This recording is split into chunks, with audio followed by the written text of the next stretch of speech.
Bonjour, bienvenue dans cette nouvelle vidéo. Aujourd'hui, je vous propose de faire le résumé de Rhinocéros, qui est une pièce de théâtre d'Eugène Ionesco.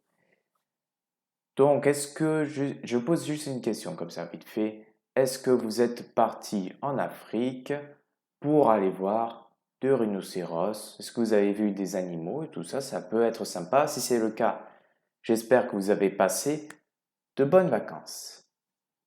Ah, mais on ne pouvait pas à cause du coronavirus. Bon, je sais pas. Mais en tout cas, une chose est sûre, c'est que Rhinocéros, en fait, pour moi, du moins la première fois que j'ai lu ce livre-là, j'avais pas compris le sens de ce livre parce que, de l'histoire, du moins, j'avais pas compris vraiment ce qui se passait. Pour moi, en fait, l'histoire, c'est quoi? C'est petit à petit, chacun des personnages se transforme en rhinocéros. Au début, il y en a un, il y a plein de personnages, et ils se transforment en rhinocéros. Sauf que j'avais pas compris en fait toute la dimension politique, tout ce que le rhinocéros, en fait que le rhinocéros c'est une métaphore. C'est une métaphore politique. Parce que j'avais pas compris, j'avais compris l'histoire de base, comme je viens de vous le dire. Il se transforme en rhinocéros, bon. Sauf que là, en fait, si je vous dis que le rhinocéros, en fait, ça représente le nazisme, ça change tout. On est d'accord. C'est là où je me suis dit, ah, j'avais pas compris. Et là où on voit la date de parution de cette pièce de théâtre, on se dit que ça prend son sens. Donc, ça a été écrit le 6 novembre 1959, donc juste après la Seconde Guerre mondiale. Et c'est là où je me dis, ben tiens, en fait, il y a toute une idéologie derrière, avec Béranger, avec Jean, avec tous les personnages, en fait. Où je me suis dit, ah d'accord, en fait, ça représente ça et tout ça. C'est pas juste des gens qui se transforment en rhinocéros. Sinon, ça n'a pas de sens. C'est pour ça que, bon, c'était assez drôle la première lecture que que j'ai fait. C'était assez drôle.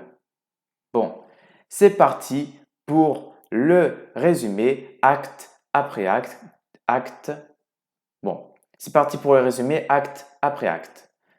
Donc, la première scène, la scène d'ouverture, commence avec deux personnages. Nous avons un prétendu héros, enfin, on pense que c'est le héros, nommé Jean, qui est une personne assez classe, qui parle bien, qui donne des leçons de morale à Béranger. Béranger, c'est qui? Il me semble que c'est un alcoolique qui justement est assez mauvais, une sorte d'anti-héros, c'est un contre-exemple, c'est quelqu'un qui n'est pas à suivre, c'est quelqu'un qui se lève tard, des choses assez mauvaises comme vous pouvez le voir. Sauf que justement, il n'en est rien, enfin, il n'en est rien. Vous le verrez par la suite, les apparences sont trompeuses. Et donc, voilà, c'est l'acte 1. L'acte 1, c'est quoi? C'est en gros, c'est Jean qui donne des leçons de morale à Béranger. C'est à peu près ça. Et voilà, on a ça.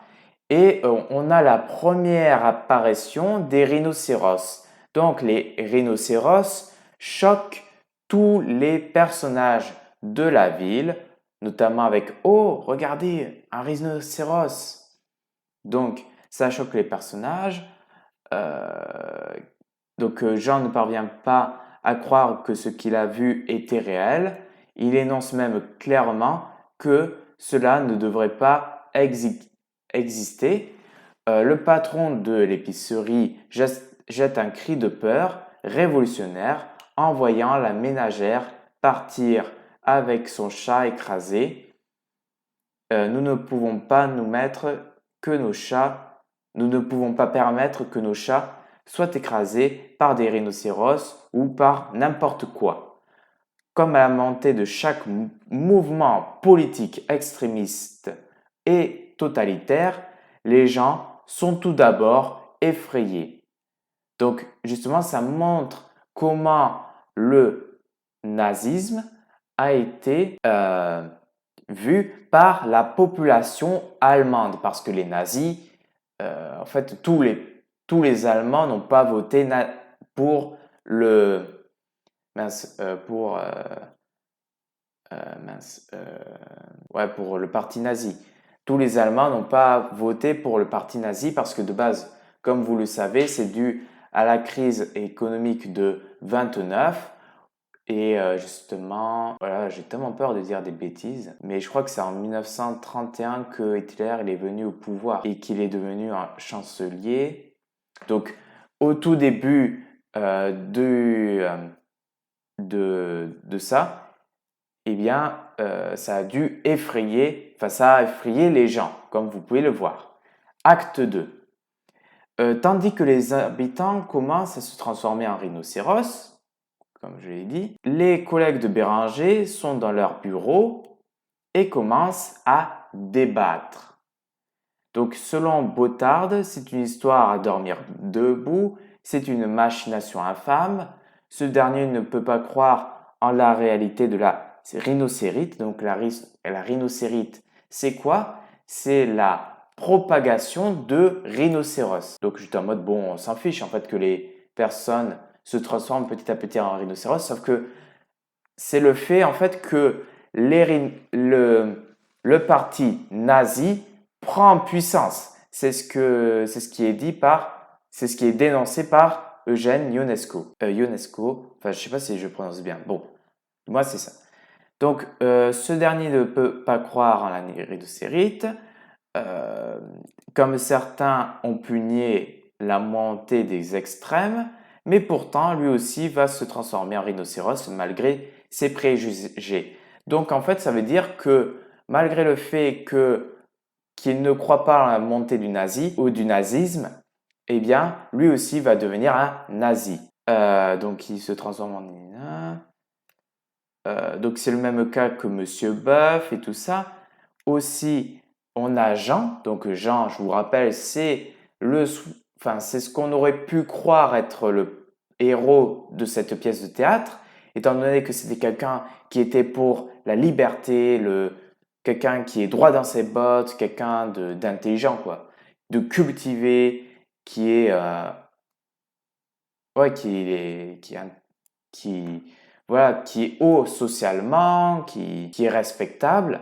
Eh bien, en fait, lui aussi se transforme à son tour en rhinocéros. On assiste ainsi à la métamorphose d'un être humain en rhinocéros. Jean, tout d'abord, malade et pâle. Mince. Ouais, je lis un petit peu mes notes.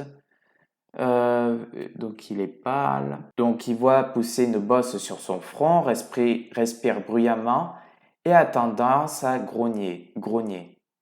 Il verdit ensuite de plus en plus et sa peau commence à durcir. Ses veines sont saillantes, sa voix devient rauque, sa bosse devient devient peu à peu une corne. Jean refuse que son ami appelle un médecin et parcourt sa chambre comme une bête en cage. Sa voix devient de plus en plus rauque et en devient à émettre des barrissements. Il ne voit plus rien d'extraordinaire au fait que M. Buff soit devenu rhinocéros. Après tout, les rhinocéros sont des créatures comme nous qui ont le droit à la vie au même titre que nous. Donc en fait, c'est là où on peut voir que Jean est en train de basculer dans le nazisme. Lui qui était pourtant cultivé et féru de littérature. Donc c'est là où on voit que malgré le fait que ces gens-là étaient cultivés et tout ça, eh bien même eux, ils sont devenus des nazis ou du moins ils ont dû se soumettre à justement l'autorité des nazis, tout ça, parce que, comme vous vous en doutez, à cette époque-là, si vous opposez opposiez à ce mouvement-là, c'était direct la prison. Nous sommes maintenant au troisième et dernier acte de la pièce de théâtre. Béranger est seul avec Dudar et Daisy. Donc nous avons seulement trois personnages qui ne se sont pas transformés en rhinocéros, qui ne sont pas devenus des nazis. Donc tout le monde est chez Béranger et c'est là où on va, grâce au dialogue, eh bien justement, on voit comment ces personnages-là, enfin les deux derniers personnages, parce que comment est-ce que Dudar et Daisy vont eux aussi être du côté du nazisme. Donc nous avons Dudar, ouais c'est bien ça, Dudar, qui au début minimise la chose, mais euh, en fait il veut être comme tout le monde. Il veut suivre ses chefs et ses camarades pour le meilleur et pour le pire camaraderie enseignée dans les jeunesses hitlériennes et communistes. Donc c'est là où on voit que certaines personnes justement suivaient le mouvement nazi euh, tout simplement pour être comme les autres, pour ne pas se révolter contre le monde, étant donné que tout le monde en fait suivait le même mouvement. Nous avons aussi Daisy, donc c'est la dernière, donc qui refuse de sauver le monde pour finalement suivre. Enfin, ouais, au début elle veut sauver le monde et finalement elle suit les rhinocéros qu'elle trouve soudainement beaux, dont elle admire l'ardeur et l'énergie. Donc en fait, c'est là où on voit que en fait, euh, c'est pour être comme tout le monde par conformisme, pour être conforme aux normes sociales, à cette pression sociale que les personnages subissent, qu'ils deviennent à leur tour des rhinocéros, qu'ils deviennent à leur tour des nazis, ou du moins qu'ils adhèrent à l'idéologie nazie. Et donc nous avons Béranger qui est tout seul chez lui et qui est le seul être humain à ne pas avoir subi la pression sociale et qui ne capitule pas. Donc je suis le dernier homme, je le resterai jusqu'au bout, je ne capitule pas.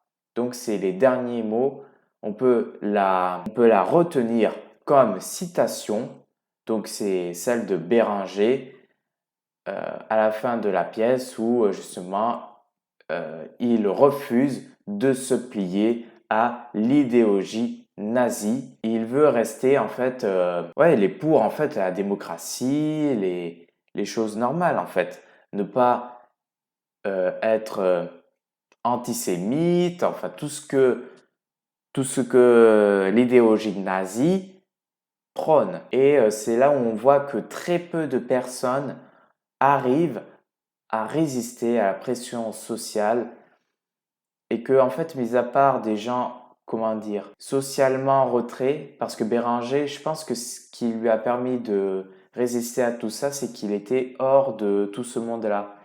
Il était un alcoolique, un anti-héros, donc quelqu'un d'assez mis à l'écart de la société, quelqu'un sur qui on peut pas faire confiance et tout ça, alors que les autres, les puissants, les gens cultivés, ils avaient des hauts postes et ils devaient un petit peu plus facilement se faire enrôler dans l'armée, tout ça. Les jeunes, ils allaient dans les jeunesses hitlériennes, donc c'est comme ça que eux aussi. Mais les gens, les alcooliques, les gens assez, je sais pas comment dire, pas très sociaux, enfin, eh bien justement, eux, ils étaient plus, ils arrivaient justement, eux, à résister à cette pression sociale-là, sociale. Donc, c'était tout pour cette vidéo. Si elle vous a plu, n'hésitez pas à mettre un pouce bleu.